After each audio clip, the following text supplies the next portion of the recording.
guys, it's Gretchen, and welcome back to my channel. Alright, as you can tell from the title of today's video, we are going to be covering another one of my comprehensive guide to insert piercing here. This specific guide, I will be focusing on nostril piercings. Now, the topic of this guide was voted on by my patrons. If you would like to get in on that action, you can find the link for my Patreon in the description below. It was voted that for this guide, I will be focusing my efforts on nostril piercings, kind of giving you a rundown of everything you need to know about them. So like with the other comprehensive guides, the topics that I'm gonna focus on: what is a nostril piercing? What is the procedure and pain like for a nostril piercing? What is the healing and aftercare like for a nostril piercing? What is the standard jewelry sizing? And what kind of jewelry can you wear in a nostril piercing? This is the same format for all of my other comprehensive guides. If you would like to see any of those guides so far, I do have a playlist entirely of them. So let's go ahead and get started with what is a nostril piercing? This is probably common sense as to what it might be, but I want to make sure that you know exactly which piercing I'm speaking of. So the nostril piercing is a piercing that is anywhere on the outer nasal cartilage area, right in here. Right in this little area. It can be anywhere there. So a regular nostril piercing is set along the curve of the nostril. So usually right along in here. The nostril piercing is a pretty popular piercing. Next to like lobes or just a standard helix piercing, nostril piercings are becoming increasingly popular. They are also becoming more widely accepted, especially for a facial piercing, even in the professional world. There are a variety of options that you can do for a nostril piercing, such as something super dainty or even something very bold. There are also things called high nostril piercings, but for the sake of this video, I will be focusing on kind of the regular thought of nostril piercings. So those that take place down here, not anything up higher. So procedure and pain. What can you expect when getting a nostril piercing, as well as what might accompany it? Nostril piercings are not typically too painful, though, as always, everyone responds differently to pain. What may be painful for you wasn't painful for me, and vice versa. Because of the placement of nostril piercings, you may find that your eyes water. The nerves in your nose are connected to your sinuses,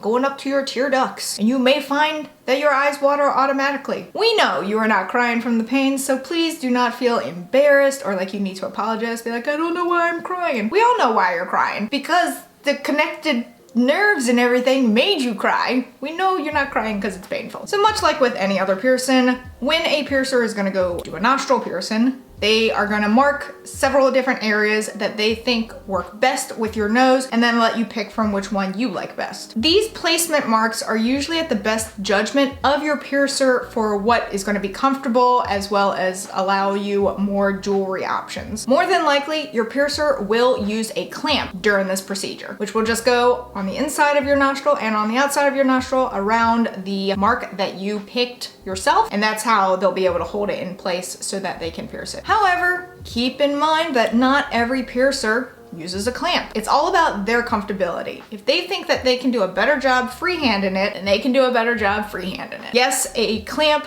offers more stability, but I've met a lot of piercers that just think a clamp gets in the way. So do not feel alarmed if you find that your piercer opts to not use a clamp. More often than not, they will. But if they don't, it's just based on what they are comfortable with doing. And you want your piercer to feel comfortable when they're shoving a needle through you. Now the fun part, and the part that's probably gonna take a little bit of time to get through: healing and aftercare. Raise your hand if you have been personally victimized by a piercing bump on your nostril piercing at any point in your life. Everyone's hand probably is up right now. We'll get to the piercing bump in a minute. So healing time for a nostril piercing is kind of similar to most cartilage piercings in that it can take 4 to 6 months to heal, but it can take up to a year to heal completely. I know, it's a long time for something to heal, which is why you should really be dedicated to it and really know that you want it. So the 4 to 6 month period is pretty much if there is 0 complications, which isn't always the case for nostril piercings. Unlike other cartilage piercings though,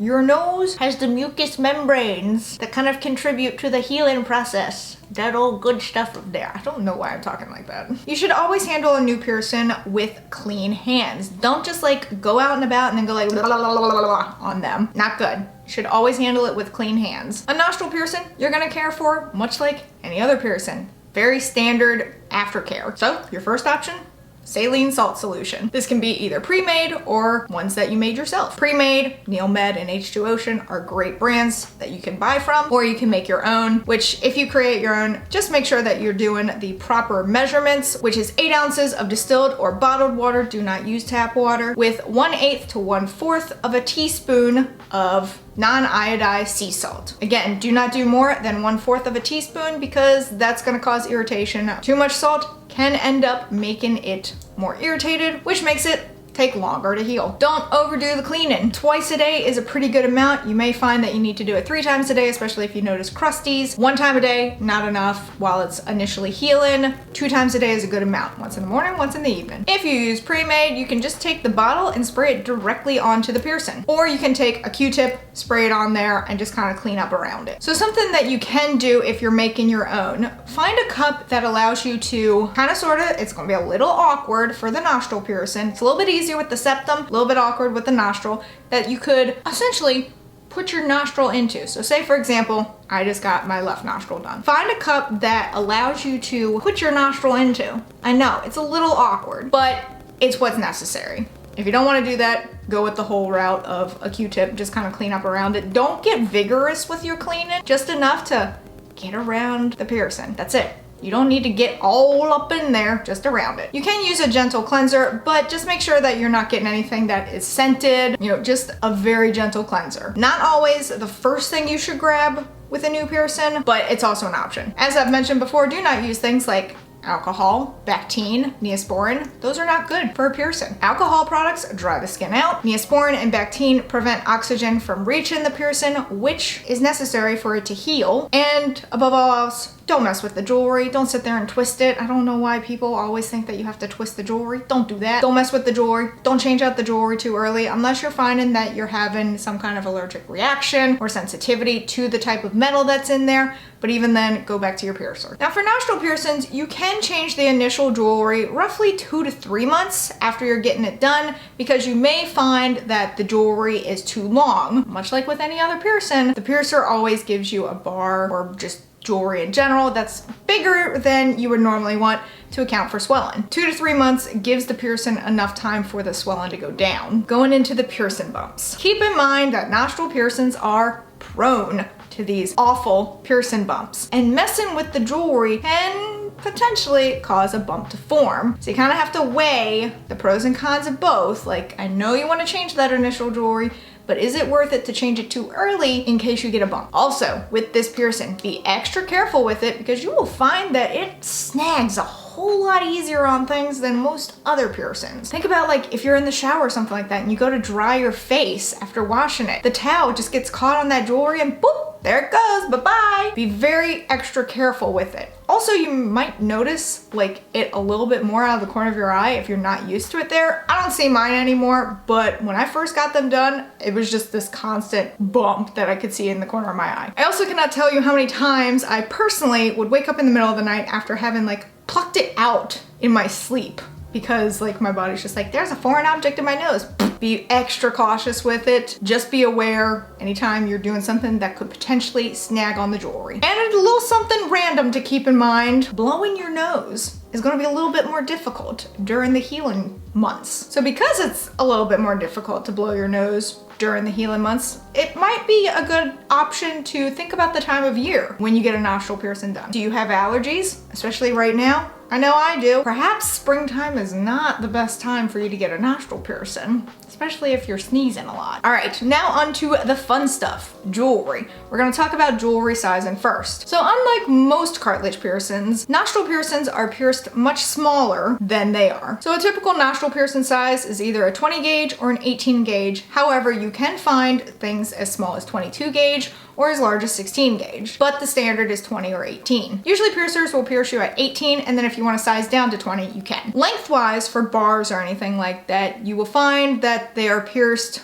with longer bars to account for swelling, usually 3/8 of an inch. Once the swelling goes down, you can then downsize to 5/16 of an inch or even 1/4 of an inch. I know for my ear piercings, my tragus is comfortable at 1/4 of an inch, the rest are 5/16 of an inch. Same with my nostrils. I think 1/4 of an inch would be too short, so the labres that I have in mind are 5/16 of an inch. Diameter size, if you want rings for your nostril piercings, kind of depends on the placement of the piercing as well as the size of your nostrils. So 5/16 of an inch is a standard size, but it is also a size that allows for a more snug fit, so it's gonna hug the nostril a little bit more. Whereas 3/8 of an inch is gonna be a little bit more comfortable because it's gonna be loose. It's not gonna hug the nostril. It's gonna have a little bit of a gap. If you're like me and your nostrils flare, I don't know why mine do it, but my nostrils flare a lot. 5/16 of an inch is not comfortable for me to wear any kind of hoop in my nostrils. So I opt for 3/8 of an inch, but it all depends on your personal preference. And finally, jewelry options. What can you wear in a nostril piercing? Surprisingly, there are a lot of options you can wear. So like I mentioned, I personally wear labre or labret jewelry in mine. So the same things that I'd wear in my lip piercings, I wear in my nostril piercings.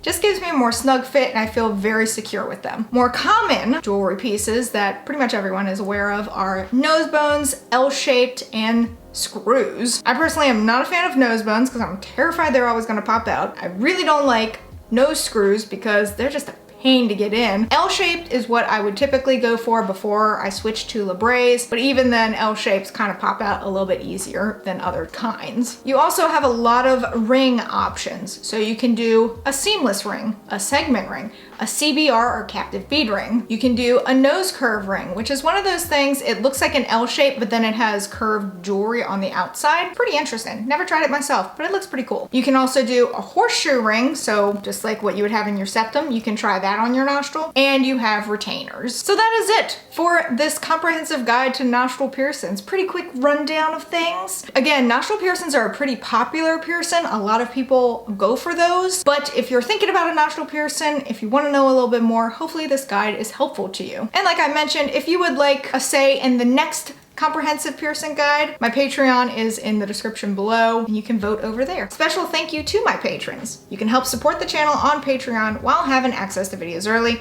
viewing patron-only content, and more. But that is it for this video. If you enjoyed it, please give it a big ol' thumbs up. Go on down there and hit that subscribe button wherever it may be, because I don't know, even though I do, this is just my shtick now. Also hit that notification bell in case you want to know when I upload, and in case YouTube wants to let you know when I upload, because I would really appreciate it. And until next time, bye guys!